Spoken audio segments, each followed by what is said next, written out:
Good afternoon, everybody. I hope that you are all doing good and safe and healthy during these times. Earlier today, you learned some things about the penalty assessment, the penalty levels, qualifying circumstances, and a lot more.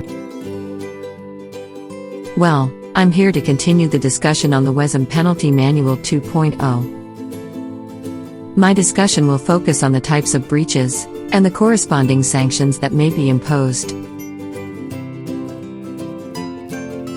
This schedule provides for three important information, namely, the specific obligation that is breached, the references to the market rules or associated market manuals, and the applicable penalty level, as well as the amounts which may be imposed for each type of breach.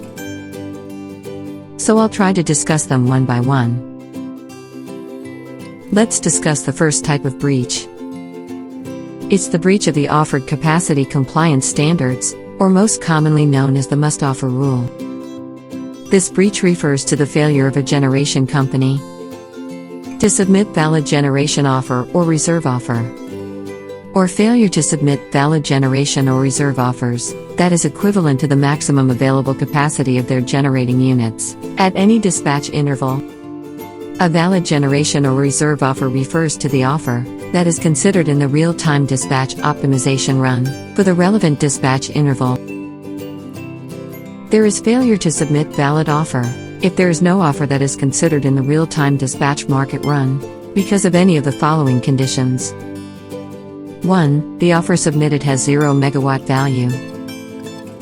2. The offer submitted did not pass the validation as provided for in the WESM dispatch protocol or other relevant market manual, so that, effectively, there are no offers considered in the market run. And 3. The offer submitted was cancelled, such that, effectively, there are no offers considered in the relevant market run. But how is breach counted under the new MMS? Breach is counted as follows. 1 breach is counted for each trading hour during the trading day that the failure occurs, in 3 or more dispatch intervals. Or, if the failure occurs in 3 or more successive dispatch intervals, over 2 successive trading hours. 1 breach is counted for each trading hour that the failure occurs. Let's illustrate. Non-compliance in 3 dispatch intervals within the hour. I have to remind you guys, when we talk about dispatch interval, we mean, it is 5-minute dispatch interval and not an hour. Got it? Alright. So, here's the example. In your screen, you will see in the upper portion the trading hours 1 to 24, for the trading day, September 25th. At the left side of the screen, you will see the dispatch interval, in 5-minute resolution. In each column or trading hour, you will see the number of times that a non-compliance occurred. And these are represented by the number 1, as you can see now. In trading hour 2, the non-compliance occurred in 3 consecutive dispatch intervals. Such occurrence would now constitute a breach. Clear so far? Alright. Let's now proceed to the second scenario. As you can see here, the non-compliance occurred in 5th, 55th, and 60th minute of trading hour 3. It happens within the hour, although not consecutively. And this scenario also constitutes breach. Let's see the third scenario. 3 or more successive dispatch intervals within 2 successive hours. In this example, there are only 2 non-compliances in trading hour 5. By looking at this trading hour alone, it did not meet the requirement of at least 3 non-compliances within the hour. So, you may think that no breach in this case, right? But try to look at the 2 successive hours. The non-compliances from trading hour 5 continued up to next trading hour, without interruption. In this case, breach is counted for both trading hours 5 and 6. I hope that I was able to illustrate it clearly to you. All penalty levels are applicable to this case type. If you may recall, Level 1 pertains to reprimand. Level 2, financial penalties. And Level 3, Escalated Financial Penalties. The specific amount for Level 2 that is applicable to this case type is 10,000 pesos. And 20,000 for Level 3 Escalated Financial Penalties for each count of breach. Let's now proceed to the second and third type of breach.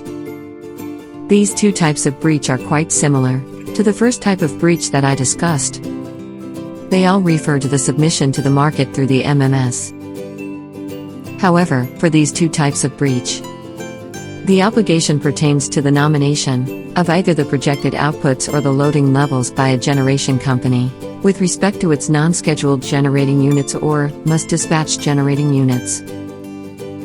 Unlike in the first type, where what should be offered by the scheduled generating units is the maximum available capacity. Here, in the second and third type of breach, the units must nominate the projected outputs or loading levels. Projected outputs indicate the forecasted output of a must-dispatch generating unit, or a priority dispatch generating unit at the end of a trading interval. For example, solar or wind power plants use certain methods to predict or forecast the generation of electricity in real time. And this becomes their basis for the nomination. The counting of breach for second and third type of breach is similar to the illustration I showed under the first type of breach. Levels 1 to 3, suspension and deregistration, are the applicable penalties for these types of breach. The specific amount of Level 2 financial penalty is 1,000 pesos per breach, and is twice the amount for escalated financial penalty.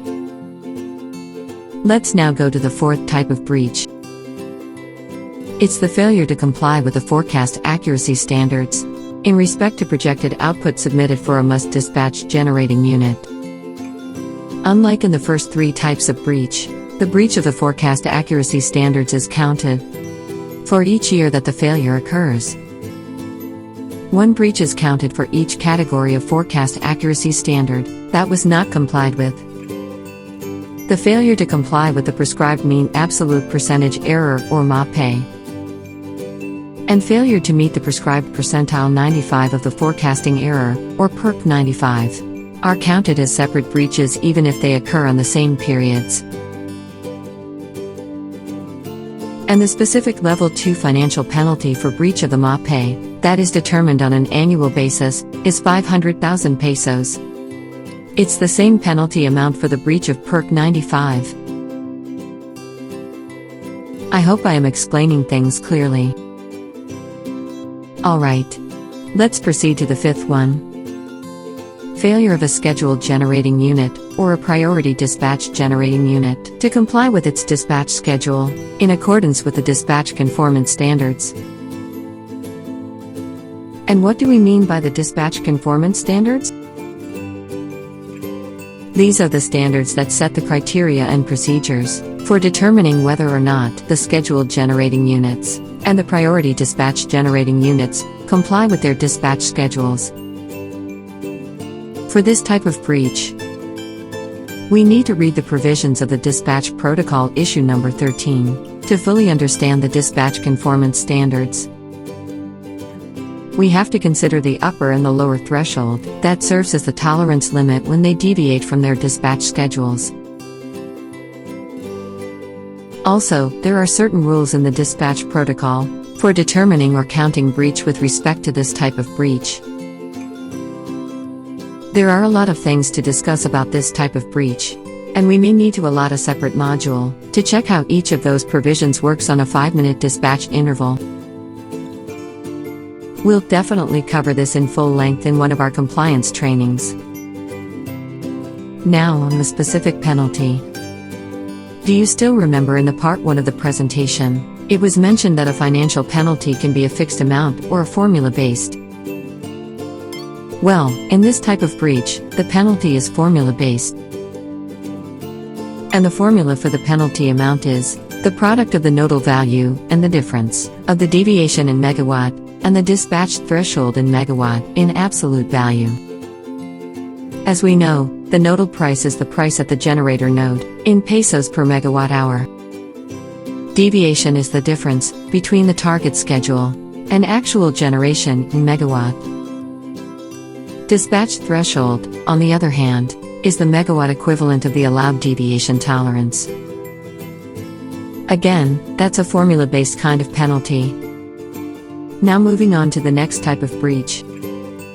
Failure to comply with dispatch instructions issued by the system operator, including redispatch instructions for a generating unit to be constrained on or off, or to dispatch as must-run unit, or to emergency directions, issued under emergency conditions or during market intervention or suspension. The same penalty levels apply for this type. However, if the breach happens during an emergency condition, or market intervention or suspension, the penalty level that is immediately applicable is level 3. Yes, that's right. This is one kind of breach that is a qualifying circumstance in itself. In this type of breach, the specific penalty amount for level 2 is 10,000 pesos, and 20,000 pesos per count of breach for level 3. Let's now proceed to the 7th type of breach. The failure of a must-dispatch generating unit to strictly comply with its dispatch schedule, when its output was restricted by the market operator, in relation to a potential system security contingency. And the penalty for this is 10,000 pesos per breach, if it's level 2, and 20,000 pesos if it is escalated to level 3. The 8th type of breach refers to the obligation of a must-dispatch generating unit, or the priority dispatch generating unit. And like the previous type of breach that I just discussed, this breach also pertains to a non-compliance with the restrictions set upon them. This happens when the grid is not in normal state, and the system operator gives instruction to the unit as would restrict its output, or constrains its ramp rate to a level specified by the system operator, and the unit fails to comply with that instruction. This type of breach, and the circumstance under which it is committed, warrants an application of a level 3 penalty. As I said, the grid is not in a normal state in this case. Thus, 20,000 pesos escalated penalty amount may be imposed, per count of breach. Alright. We now move to the next type of breach. This breach refers to the non-submission of data, report or information, required of the different WESM members. And they are the following. 1. The failure of a network service provider to submit, or update standing network data, to the system operator. 2. Failure of the network service provider to immediately notify the system operator of any circumstance which threaten a significant probability of material adverse change in the state of its network. 3. Failure of a trading participant to immediately advise the system operator and the market operator of any circumstance which threaten a significant probability of material change in state of facilities. 4. Failure of a WESM participant to advise the market operator of a metering installation malfunction or other defect within 3 hours from the time the malfunction or defect was detected by the participant. 5. Failure of a distribution utility to notify the central registration body of any end user within its franchise area that has met the requirements to be certified as a contestable customer, and to provide customer information required by the retail rules. 6. Failure of the suppliers to notify and enroll with the central registration body their bilateral power supply contracts with generation companies that they wish to be accounted for in the WESM settlements within 30 days before effectivity of the contract. It must be noted, however, that compliance by either party is deemed a compliance by the other.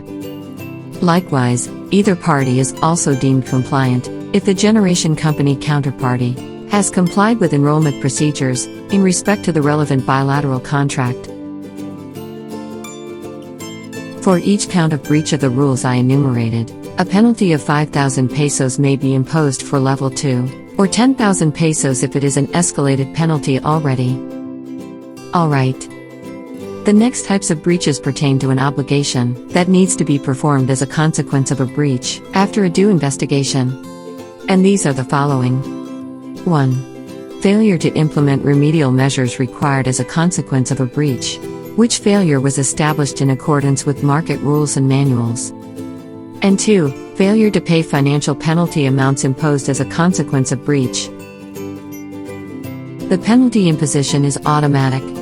This means that no investigation has to be conducted for the purpose of imposing this sanction. The penalty amount for the first one, that is, the failure to implement the remedial measures, is 5,000 pesos and 10,000 pesos for Level 2 and Level 3, respectively.